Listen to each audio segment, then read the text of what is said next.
First, I want to thank my good friend Jonathan for that lovely introduction, and I am especially grateful for the book plug.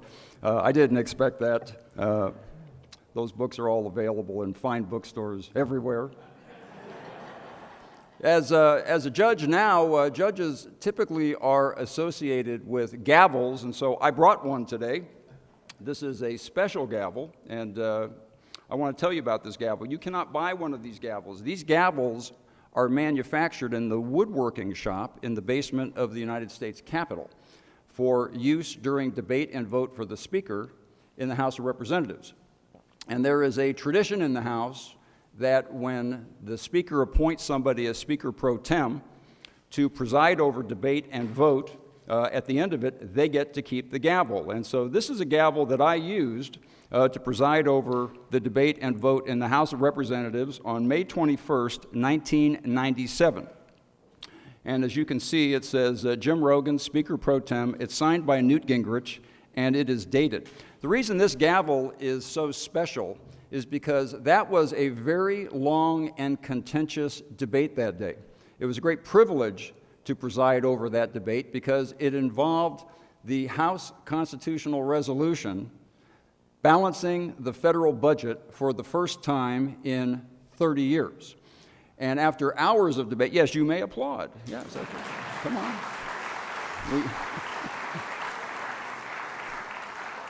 So when Speaker Gingrich appointed me Speaker Pro Tem, I got to preside over the debate. It was such an honor.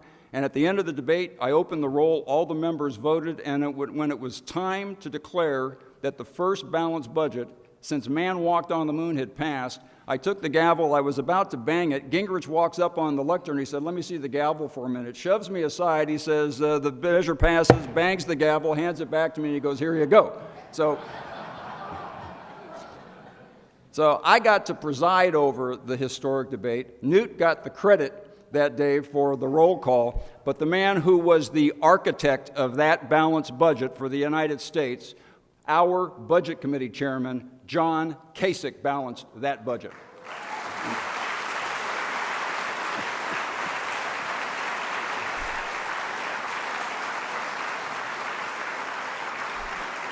And afterward, I was going to give the gavel to John as a memento, and then I discovered this thing called eBay. So that idea fell by the boards very quickly. One last comment before I introduce our guest speaker, and this is by way of a point of personal privilege, as we used to say in Congress.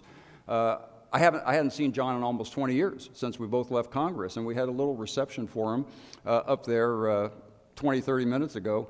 And he said I heard him say to somebody that he was here at the Nixon Library previously, but he could not remember when that was.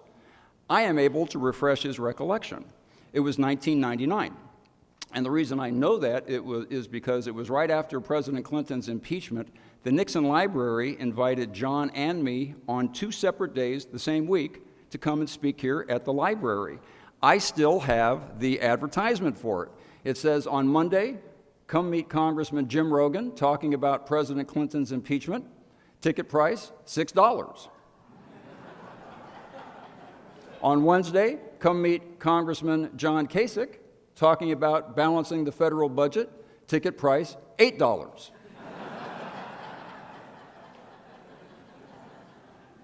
One of my staffers showed it to me, and I said, "Oh, the Nixon Library called. That's a misprint."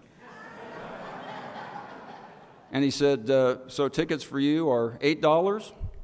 I said, "No, 10. And once again, now 20 years later, John and I have this Nixon Library connection because he has a new book out. He's coming to talk about his new book today and is doing a book signing. I recently had a new book out. I came and did a book signing. John's event is here in this packed, lovely East Room, the biggest room in the library. Mine was not held in the East Room. Mine was down the hall. Some of you may have visited the room on your way here where my book signing was held. And as a recognition of John's status and his contribution to America, ticket price for John Kasich has gone from $8 to $30. In recognition of my contribution to America, ticket price went from $6 to free.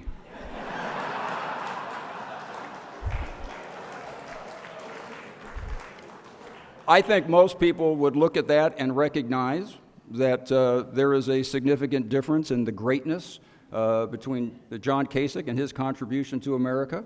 There are those who view that and just think he's a great big show-off. And John was elected to the state senate in Ohio in the 1970s in his 20s, the youngest person ever elected to the Ohio State Senate. After a few terms, he was elected to Congress, again as a young man.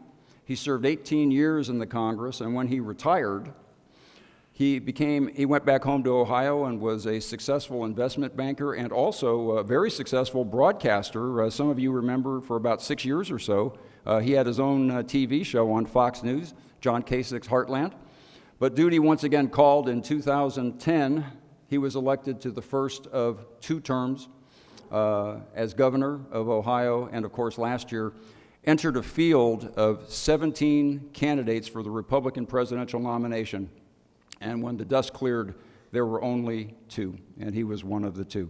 John is here today to share his experiences from that campaign and to talk about his new book. It is an incredible privilege for me to introduce an old friend, the 69th governor of the great state of Ohio, the Honorable John Kasich.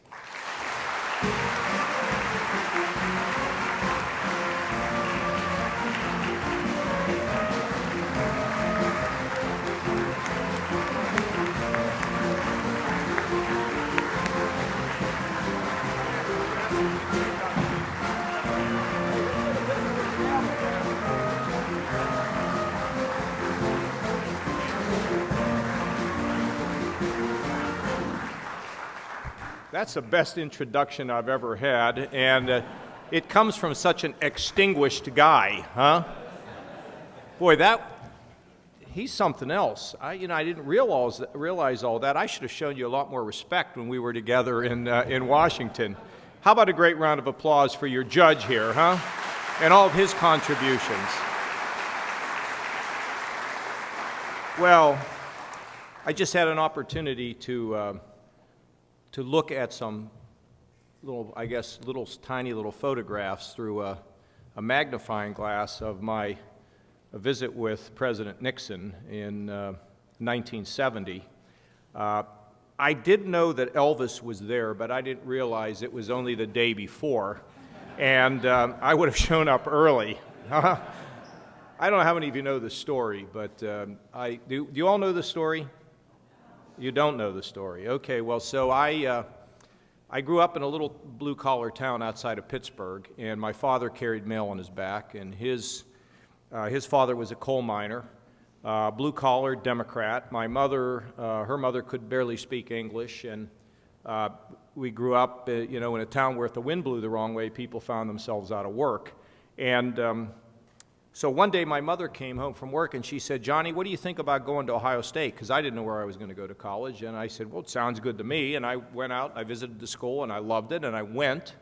And I was there for a couple weeks, and I got a little frustrated because there's 50,000 students at Ohio State. And so I decided to take my concerns into the president of the university. And, well, my Uncle Emil always told me, you start at the top, Johnny. Okay, so I went in to see him after I badgered the secretary enough to get in, and I walked in his office, and it was impressive. It was an impressive office. He had beautiful carpeting and a beautiful desk and chairs, and I looked at him after he said, "What's on your mind?" I lodged my complaint, and I said, "Sir, looking around at this office and everything you have here, I'm undecided at Ohio State. I'm thinking maybe this is the job for me. What exactly do you do?" And so he tells me about his fundraising and academic responsibilities, and he says the next day he's going to go down and see President Nixon. And I said, "Well, sir, there's a number of things I would like to talk to him about. Also, could I go with you?" And he said no. And I said, "If I write a letter, would you give it to the president?" Now, this man had never seen me before. And so he said, I guess I could do that. So I went back to my dorm, and I wrote a letter to President Nixon. And I signed it, "Sincerely, John Kasich, P.S. If you would like to discuss any of this further, let me know. I'll come see you." So a couple weeks later, I get on my mailbox, and there's a letter from the White House, the Office of the President. And I open it up, and I go upstairs, and I call home. My mother answers the phone. I said, "Mom, I'm going to need an airline ticket. The President of the United States would like to have a meeting with me in the Oval Office." And my mother is shouting, "Honey, pick up the phone. There's something really wrong with Johnny." And so they didn't know what to think about it, and they ultimately, I went home for Christmas break, and they did get me an airline ticket, and I did fly down, and I did get inside the White House. And I was sitting on a bench that Jim is still there, that old furniture. One thing you learn about the White House is the people change, but the furniture remains the same, which is a good perspective. And a guy walks up to me and he says, "You know, you're going to go in, take a picture. You got 5 minutes with the President of the United States, you know. How's that sound? Would you like that? Really?" Let me tell you what I'm thinking. New jacket, new shirt, new tie, new pants. I didn't come here for 5 lousy minutes. They're out of luck. Schedule or no schedule, I don't really care. So I walk in, shake the President's hand, and I sit at his desk. And the good news is I spent 20 minutes in the Oval Office with the President of the United States as an 18-year-old. The bad news is that if you add up all the time I spent in the Oval Office as a 18-year congressman, I peaked out at the age of 18 and should have moved to Orange County, you know. So that's how I met Richard Nixon. In 1987, I got a phone call at 11:45 p.m., and it was a doctor on the phone who said, "I have some bad news for you. Your father is dead, and your mother is going to die. There's been a horrible accident." And it was the beginning of a transformation for me. So for those who go through struggles, and there are many struggles that are very difficult, and frankly, I don't want to go through any more, but they are inevitable as we live our lives. It started a 30-year effort to examine my humanity, my faith, my relationship with the Lord, and I've emerged a better man for it, for all of that. But in 1987, I ran into a guy. His name was Steve Bull. Now, I don't know why that name stuck in my head, but I was at a cocktail party or reception or at Rogan's fundraiser for that, could have been. And I said, "Boy, that name is familiar." I said, "What did you do?" He said, "Well, I used to work in the White House for Richard Nixon." I said, "Really?" I said, "Hey, do you ever talk to him?" He says, "Yeah, I talked to him." I said, "Well, I got to be a congressman. You got to tell him this. You know, this is really cool." And I told him the whole story. So a couple weeks later, he called me back. And he said, "President Nixon would like to have a meeting with you." And he used to be lodged in this hotel. I think it was the Circle Hotel or Washington Circle Hotel. I don't remember the name of it. And so I showed up that day. And I went in to see him. And he started giving me some advice. And the advice he gave me was interesting. He said, "You really need to study foreign policy. You need to become a foreign policy expert," which was very interesting because he was one of the greatest. And he could come and make a lecture and talk about the entire world and every leader, and it was just amazing. And then he said to me, "Is there anything that I can do for you?" And of course, whenever anybody says that to me, I say, "Yes, there is something you could do for me." I said, "My mother and father were killed by a drunk driver here. And if you would have seen the reaction that he had, I love to tell this story because it really describes who Richard Nixon was. He was so taken aback. I still can remember the reaction, and that was 30 years ago. And he said, "Well, what can I do about it?" I said, "Well, my sister's having a very hard time. Could you write a letter to my sister?" And he wrote a 2-page handwritten letter to my sister. She has that letter to this very day. And it was amazing how heartfelt, how emotional, and how much it helped my sister. So there was the second opportunity to actually meet him personally, because I had seen him. Jim, I don't know if you remember when he came, if you were ever there when he came to the caucus, but I was just one of many. And then I had a chance to meet the absent-minded professor, otherwise known as David Eisenhower. And David recruited me to teach for a short period of time at Penn.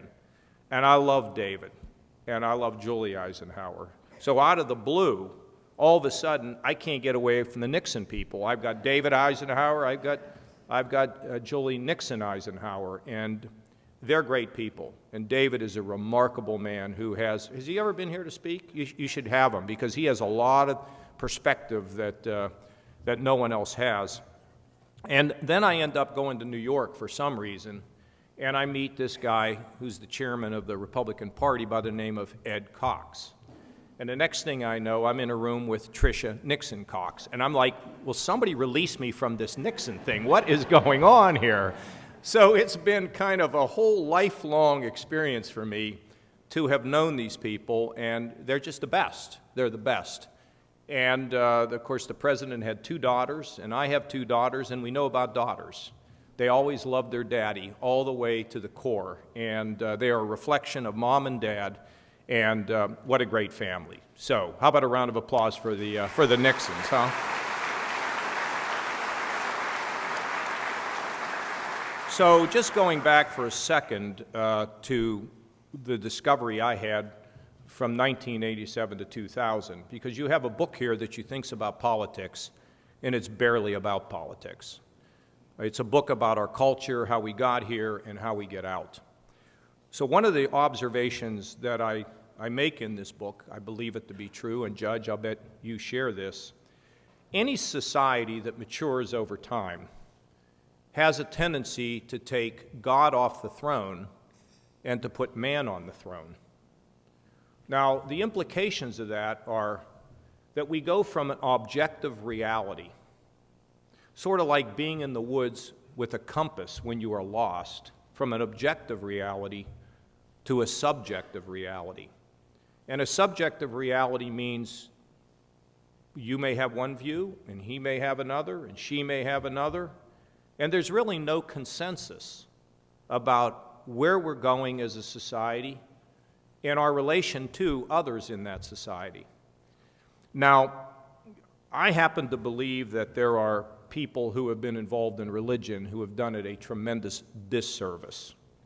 I don't believe that these religious people ought to be endorsing candidates. What they ought to be doing is focusing on how to feed the hungry and clothe the poor, not be involved in all this political nonsense, okay? That's what I believe.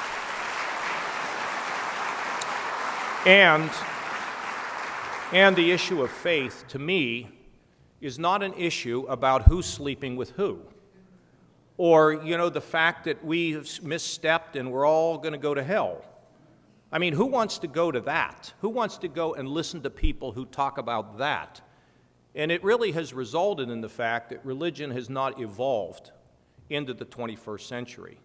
One of the things I ask these young guys here, because the kids come in here, I say, how's the video? I mean, if you don't have video, you might as well shut down. Oh, it's great, okay? I'm sure it is, because it has to evolve. Now, in regards to religion, we don't want an evolving religion, but we want to think about the modern way in which we talk about it. And to me, religion and faith is about hope, connectiveness, loving our neighbor as we love ourselves, loving God, which creates a certain humility, I hope, in all of us, the ability to make mistakes and to receive grace, which we never even pay for. You see, it's about all of us lifting one another.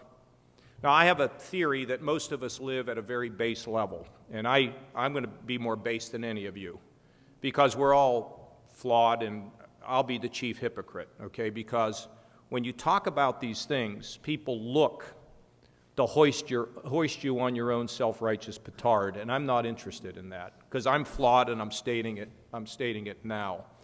But at a base level, we get up in the morning, we say hi to our spouse, we eat breakfast, we go off to work, we do our job, we go home, maybe we have a drink, we have dinner, we read, watch TV, and we go to bed. That's our lives. Or maybe a variance of that, but not much. But there are moments in time when we can live a life a little bigger than ourselves. When we carve a path that brings about a better way, a better value, where we lift somebody else. And it doesn't take miracles. There's a bus driver I just gave an award to who stopped his bus on a very busy bridge, and he saw a woman ready to jump. And he got out of his bus, everybody's honking their horn. He went over, talked to the woman, said, "I think you need a hug." But police came and they saved her life. I gave him a medal. You see, he didn't have to do some miraculous thing or scale Mount Everest. All he did was something that we would hope any human being would do. And I happen to believe that you judge a society on the basis of how often that society and the people in that society live a life a little bigger than themselves. Now, when we think about what's happening in America today, Washington is a place that the judge and I don't even recognize. There isn't even a consideration of what somebody in the other party might think. I was just amazed when I heard during the State of the Union address with President Obama, a Republican congressman yelled at the President of the United States, "You lie," and turned around the next day and and asked for money in a fundraising letter because of his actions in that chamber. That's a disgrace. You know, we need to support our presidents, even when we don't agree with them. And we need to respect those that don't think the way that we think, because as Richard Nixon said, was quoted to me in, I think it was 1969. Who read that letter? Do you have that, sir? Read what Richard Nixon said.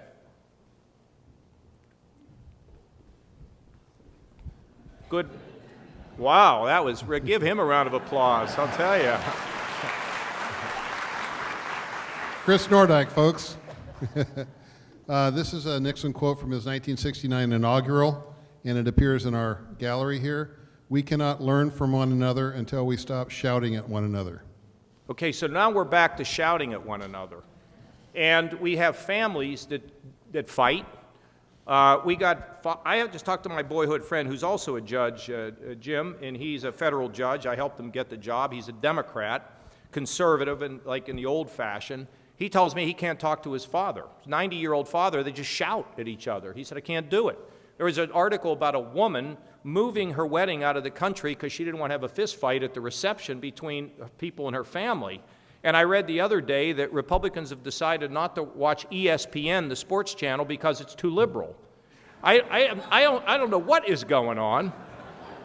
And that's the political side, because nothing can be achieved without both sides participating. It's not sustainable. And then I pick up the paper and I read about this tiny little incident, maybe you didn't hear about it, involving United Airlines. How does that happen? How is it possible that we treat a human being like a rag doll? I mean, but you see, it's not politicians. It's a growing coarseness in our society. Or we look at Wells Fargo that had an order to open up phony accounts that took advantage of their customers. I long for the days when Johnson & Johnson yanked all the Tylenol off the shelves, even though it cost them a fortune because they thought it would carve a higher path, and it has. So the issue is, how do we resolve this? How do we stop the coarseness and the drift towards self-absorption? How do we get ourselves in a position of where our country can become unified again? Because at the end, everybody in the country kind of knows this is not acceptable. And a friend of mine said yesterday, at some point the fever will break, but maybe we can help it. So what does that mean about us? Well, if we look at life as a relay race, and my daughter she's a all-Ohio runner. She's 17 years old, and I'm so proud of her. And I watch her run that relay. That's my little girl. My little girl's running that relay, and she runs so fast. But she hands the baton off to somebody else. And then they run as fast as they can. And then they break records. You see, in our lives, I think it is about a relay race. And I think it's about recognizing how important each and every one of us are. It's about us living a life a little bigger than ourselves. And we don't have to scale mountains. It's the little things that really move the needle more than the big things. And some of us look at the problems of the world, the drug addiction problems, or this digital economy and how we're going to get on top of this, or what we're going to do about so many issues. The loneliness of a senior who loses a spouse after 50 years of marriage. And we say, well, what can I do about these things? Well, you can do a lot about them.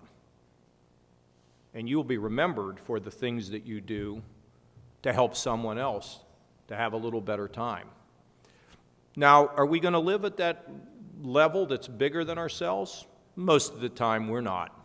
We're going back to driving to work, or pretty soon take an autonomous vehicle to work, and we're going to go back and we're going to have 2 drinks at night, and we're going to just be rude to somebody. I'm the first one to sign up for that, okay?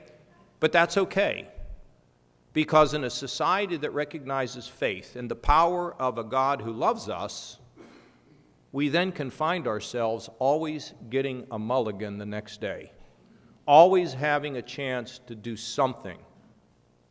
And that's how we'll be remembered. Our legacy will not be how much money we have or what our power is or what our fame is. We have a president of the United States who's laid the rest in a box over on that side of the property. We don't really care about their titles. Oh, we care about it to a degree if they achieve something like president. But I can guarantee you that the long-term inspiration for somebody like that is why I told you that story about 1987 and what he did for my sister and what he did for my family. And that's what we have to think about. And this is a great place to think about how this all fits together. And it is a real honor and a privilege for me to be back here again with my great friend Jim Rogan and so many of you. And this is a very, very important building with a very important purpose. I want to thank you for coming today, and I'm ready to take a few questions. I will not take hard ones, okay? Thank you, Governor Kasich.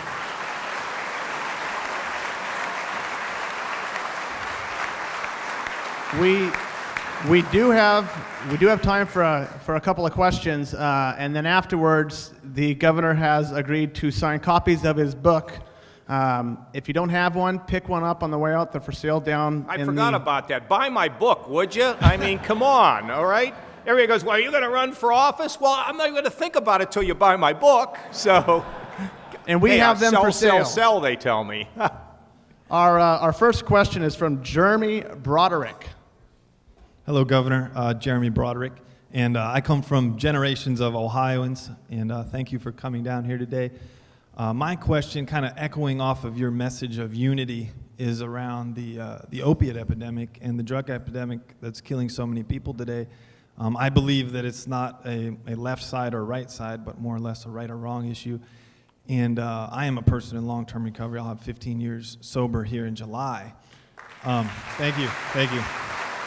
And my question is just, I wanted to get your kind of perspective on that issue, and kind of we're losing a generation, as you see, I know in your home state and every state from Maine to Southern California. So I just wanted to get a few words from you on that. Yeah, I mean, we got to this point, and I don't know exactly what your story is, but we got to this point where, the issue of opiates, the prescribing was just terrible. I mean, when I was a kid, if you got your wisdom teeth out, you got home and you were, really in a bad way, and you'd whine and moan, and your mother the more you moaned and whined, the bigger the ice cream dish you got, and you'd spit some blood into a bowl and all that, and you'd go to sleep, and you'd wake up the next day, and you're really feeling pretty good, but you could squeeze another half day out of school if you complained, and then you went to school and it was all forgotten. Today they give you 25 OxyContins, and then you become addicted. And this is a big part of it, the overflowing abundance of these opiates, because nobody gets to heroin on the basis, I think I'll wake up and do heroin. There are gateway drugs that take you there. And there are a lot of things that we can do and have done in my state to restrict restrict the ability of people to just prescribe things to, well, you got 7 days and 3 days now. That's the guideline. Doctors can't prescribe any more than that. We arrest people, we bust people, we shut down pill mills. You can't doctor shop, you can't go to emergency rooms and shop. All fine. It's all fine, and it's all good, and it's recovery, and it's all kinds of things we need to do. But I met with three drug enforcement agency agents here about 3 weeks ago in Columbus. And I said, guys, you've been in this business a long time, like 25, 30, 32 years. What do you think we should do? I mean, I want you to tell me honestly, what should we do? And I'm thinking they're going to say legalize drugs. But what they said to me is, the only way this can be defeated is education in our schools, starting at the very earliest ages and continuing all the way throughout the entire time. Now, a lot of people aren't taking this as seriously as they should. Our schools are critical. So I'd ask you a question. What are you doing inside of the school district that you live in that your children or grandchildren go to? Have you demanded that they have programs to educate kids? I don't know if you've ever gone to a football game on a Saturday night or gone to a basketball game on a Friday night, but let me ask you this question. I want to know how many people in here, of the 250 or 300, whatever's in here, how many of you have ever heard them say, before the tip-off of a basketball game or the kickoff of a football game, we have a lot of people here today that please do not do drugs. I want to see how many of you have ever heard that message. Oh, really? Isn't that shocking, okay? You know why? Because we're not all engaged in this battle together. Now, I will sometimes see young people when I'm out like this kid over here. I don't know, how old are you, kid? 10? Okay, I'm going to tell you something. You're not doing those drugs, are you? Ever. Huh? Why not? Stand up. Why not? Come on over here. Come up here. Come here. Okay, now I want to know why you're not going to do drugs. Why? Because it can harm people that didn't do drugs, even though they didn't do anything. Like when a drunk driver can get harmed, Can hurt my mom and dad, right? Because they were on drugs, and you're not going to do drugs, right? Why won't you do them? because it can lead to other people getting Getting hurt and maybe destroying your life too, right? Yes. Now, why would I call this little young man, 10 years old, up here? Because this is a great experience for him. And he'll never forget this, will he, Dad? And you didn't take one picture. What kind of a father are you? Look over here, kid.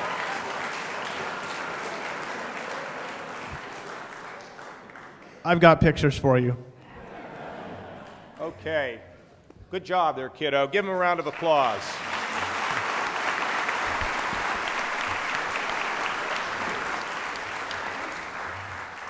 I think he's getting comfortable up here, huh?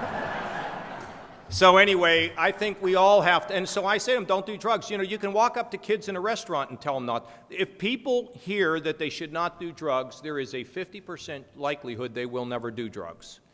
And we got to start there, and we got to demand it. And then those who get addicted, we have to help them get on their feet. And the recovery is so difficult. And you know, I'm a controversial figure, Judge, because I expanded Medicaid. But somebody walked into my office one day and said there are 700,000 people who can get health care, a third of whom have mental illness and drug addiction. And I want to say something about the Republican Party. I want to tell you what it means to be a Republican for me. I care about the environment. I need to take care of it. I believe that trade enhances the world and brings greater prosperity and greater connectiveness between nations. I believe that a rising debt is a danger to our country and chokes off the ability ultimately to create jobs. I believe America is a force for good in the world, and we cannot ignore the rest of the world because to whom much is given, much is expected. And I also think we need to care for the least of those in our society because conservatism means that everybody has a right to rise and achieve their God-given potential, and that's why at times we have to help them to get out of the ditch and become successful. So, okay. Now that I got that off my chest, who's next? To your right, Governor. Governor Kasich, I was a lobbyist in Washington, in fact, around the same time you came to Congress in the early 80s. And I'd like to know why it's so contentious now, because it was not in the 1980s. People could get together, compromise on legislation. They'd have technical corrections bills if something wasn't right about a major piece of legislation. So when did it go awry, and when did we require 60 votes when it used to be 50 votes to pass something? Well, first of all, I think the 60-vote thing was important because the founders were like pretty smart, you know. By the way, the highlight of my book tour has been I got a chance to meet David McCullough in Boston. Spent about a half an hour with him, and you know, he wrote a book on John Adams, and I said, David, how was he? Did you like him? And he said, I really actually didn't know him. But he did tell me a really cute story that I have to tell you, and then I'll get to your question. He wrote a book on Harry Truman, one of the great books on Harry Truman, and he said Harry went home to Independence, and he and Bess were out driving after he was president, and typical of a guy, they couldn't find the home at this private dinner they were to go to, so he was driving in circles until finally Bess told him, Harry, just pull the car over and go ask somebody. So he walks up to this house, he bangs on the door, a guy answers the door, how do I get to the Smiths? 3 blocks down, 2 blocks over. Okay, great, thank you, sir. And he's walking down, it's halfway down the walk, and the guy at the door says, hey, has anybody ever told you you look like Harry Truman? And Truman says, yeah, I've heard that before. The guy says, I bet that makes you angry. So anyway, listen, what's happened, one of my friends said to me the other day that every American ought to spend 10 minutes reading or listening to something that they don't agree with. And we all have an aversion to that. I just want to hear what it is that I want to hear. For example, this is not about what I want to hear. This is a fact. The Cavs are going to win the NBA title again, okay? But anyway, what's happened is we consume only that we agree with. And if we're a conservative, we consume conservative stuff. If we're a liberal, we consume liberal stuff. And then people have given up bowling, and they've taken up, you know, becoming political experts. So, no, they have. So everybody's following. You know, I got people that say they put their television on, the political channels, and they never turn it off. It's on all the time. And there are people here who do that, okay? And then we become vehement. Oh, yeah, this is right. This is America, and the rest of these people are just crazy, and they don't, you know, they're traitors, and they don't love America. And then we gerrymander the districts. I'm going to give Arnold a lot of credit, or whoever did it out here, to thinking about a different way, and I'll tell you why. I'll tell you why. When you gerrymander and you create you wonder why I don't have any support anywhere? It's because of these kind of things, okay? When you gerrymander, Jim, remember in the old days, if you got a gerrymandered district and you had a safe Republican district, they said you have a safe district. And now you can do things that are politically risky. You remember that? Remember that, Judge? And if you have a district safe Republican or safe Democrat, the story today is nothing safe, because you don't worry about the general election, you worry about the primary. So Republicans move farther to the right and Democrats move farther to the left, and we have a polarization. And then if somebody tries to say, wait a minute, I need to work with that, or this is a bad word in America, okay? It's one of those evil words, compromise. Now, I don't know anything in life where we don't compromise, and nobody is saying here for a second that we should compromise our principles. But we need to be able to get along for the common good. And so now people say, if you step out of line, we're going to primary you, we're going to take you out. And we have this polarization. Now, the 60-vote thing has always been in effect. In fact, they're trying to erode that. And I understand why they want to do it. It gets frustrating when somebody can filibuster.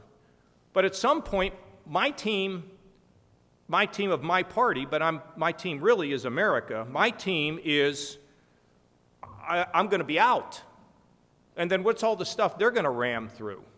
So we have to be extremely careful about when we eliminate the filibuster. Now, I was at one point in New Hampshire talking about it, and Senator John Sununu, who's young and intelligent and terrific, told me, don't go there, John.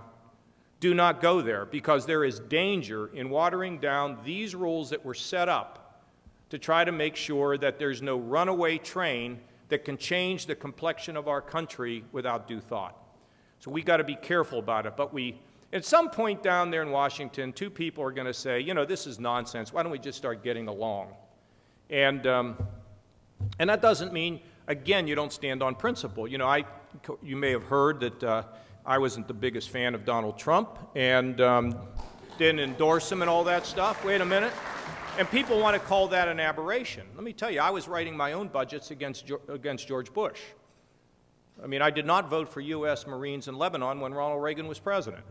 So, you know, the fact of the matter is, I will learn from my mother, call it like you see it, and just avoid the self-righteous side of things. But at the end, I have to respect somebody else, and there are things that I can agree upon if I just will listen to them and put my country before my political career. That's the way I feel about it. Yes, sir. Governor, do you support term limits for members of Congress? Yeah, but we have term. I don't think that, you know, that fine. We have term limits in Ohio. You don't want to know about what the challenges I have. I mean, they're working their way through tough times. But I have observed that term limits are not any magic answer. In fact, one of the dangers of it is people there such a short period of time, they're actually looking for the job they want to head to next.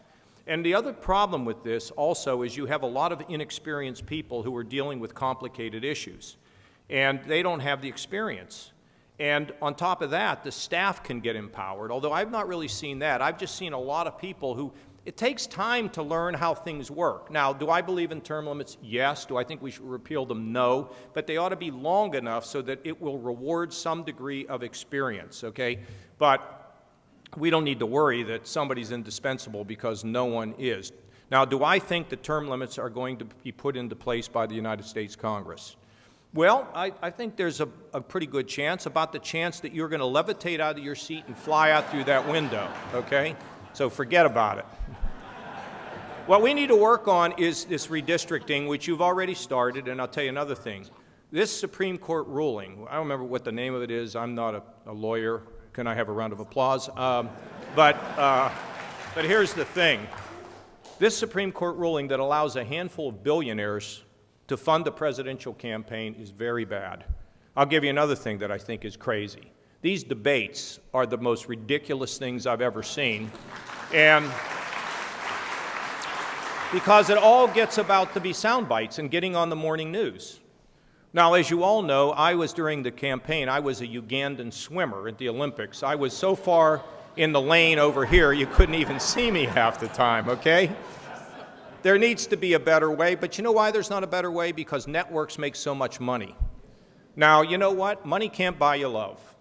And that wasn't I didn't come up with that. I heard that before. But the fact is that we need to have a better way to do this. These town hall meetings are an interesting way to do it.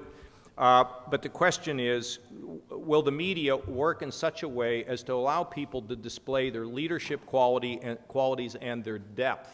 Because that's how you pick a president. I was kind of laughing the other day. You know, I don't know as to who can be clever in a debate. I don't know if you've ever, there was this guy, his name was Moses, okay? He lived a long time ago. He had a beard and all that, and God told Moses he needed to go see the Pharaoh. I mean, I don't know how he got in. Well, I got in to see the President 18, so anyway, he figured out a way to get in. But he took Aaron with him, his brother, because Moses could not speak very well. So here we are picking presidents on the basis of who has the cleverest, most bombastic lines so that the morning people can put you on television. And, I mean, come on, folks, look where we are. This is not a way to pick leaders for our country, I don't think. You didn't insult anybody. That's why I'm here and not in the White House, okay? Our next...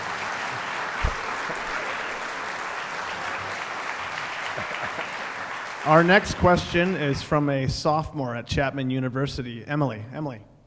Hi, Governor. Thank you so much for coming. I'm a student at Chapman, and before I came to Chapman, I attended UC Davis. And I've noticed at both colleges and a lot of colleges across America, there's a lot of division, and students who are conservative are a lot of the time like scared to like voice that they're conservative, and like just there's no discussion and there's no unity, and there's a lot of division amongst college students, and I think that like just sets up a really bad foundation for when we like become normal people, not in school, and like we want to work towards this vision you have, but it's hard when we have so many years of hostilities. So I'm just wondering, what's your take on that, and what's your advice for college Yeah, why don't you students? have a unity party and everybody come and talk about something you all agree with? But look, being in college, it's a debating society. It's such a fun time. And I remember being up till 4 or 5 o'clock in the morning yelling and screaming at my roommates, but I still liked them at the end of the day. I think the one thing we want to say is at least be polite, and if I were president of the university and some of these crazy people showed up to speak and stir everybody up, I would probably make a judgment no matter how much criticism I took.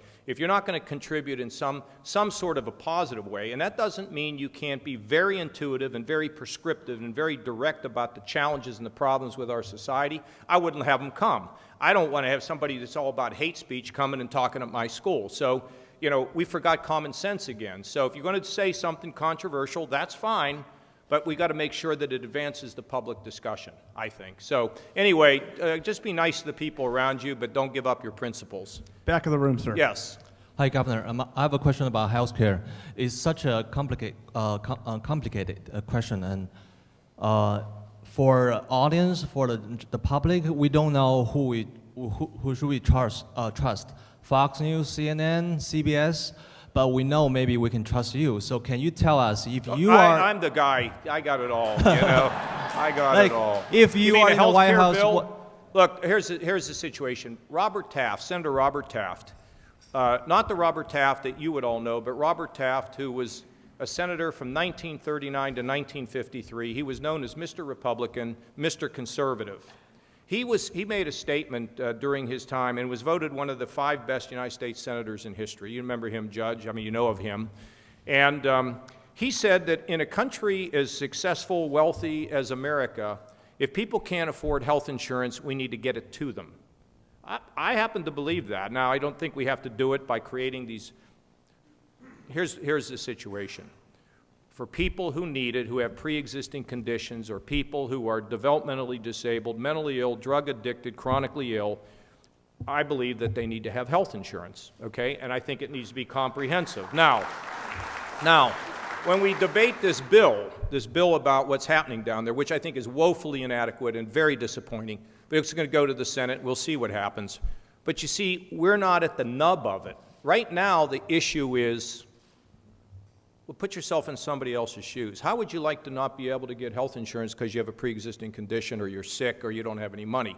The bill that's currently moved through the House of Representatives says that for people who are up, I think, about 400% of poverty, that they can get a health insurance policy for about, a 40-year-old with a family would get a health insurance policy of about $4,000 a year.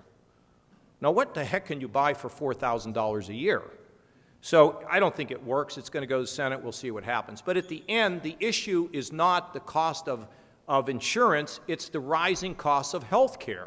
And we need to address the fundamental problems of health care, which, by the way, includes the pharmaceutical industry. Now, we don't want to crush them, but they shouldn't have free rein. And so there needs to be significant reform and transparency and paying for excellence and quality, so we know who we go to and how they do and what the prices are. You are less likely to ask your doctor what a procedure costs than you are to ask your minister. Where else do we go where we shop like that? And that's what's happening. So the longer term is fundamental health care reform, but in the meantime, I just don't think you can have people without health insurance, because you know where they live? We pay for it anyway. They live in the emergency room. You ever been to an emergency room? Really a great place to go, you know? So anyway, so sir, and how do you get your news? I'll tell you what I look at every day. I look at the CBS News app, I look at USA Today, I look at the BBC, I look at Fox News, I read the New York Times and the Wall Street Journal, just about every day. You know, now it's a little hard because I'm so much on the road, but I try to consume a lot. And my channel can actually go from MSNBC to CNN to Fox News, but most of the time it's on the Golf Channel, okay? Yes. We have time for one final question, and then we'll jump into this book signing. But our final question. Governor Kasich, thank you for being here today. How do we as voters make better decisions about electing good presidents and not just good candidates? Well, you know how to do that, don't you? I mean, we just have to figure out who they are and not be taken in by a social media presentation of who they are. And I think that's why we have to have a better process of us understanding who they are. Now, I want to say one thing about New Hampshire. It's an amazing place. And let me tell you why. New Hampshire is a place where you can cover the whole state and virtually meet everyone in that state. And they will come out and see you. I had support from a former senator by the name of Gordon Humphrey, who you would love to have here. Gordon came to 6 of my town halls before he agreed to help me. 6. At the 5th one, I said, Gordon, go away. You're bothering me, you know? But he ended up being a great supporter. See, what happens in New Hampshire, people are not cynical. They're very well informed. You can cover the whole state, and it serves as a screen for the rest of us.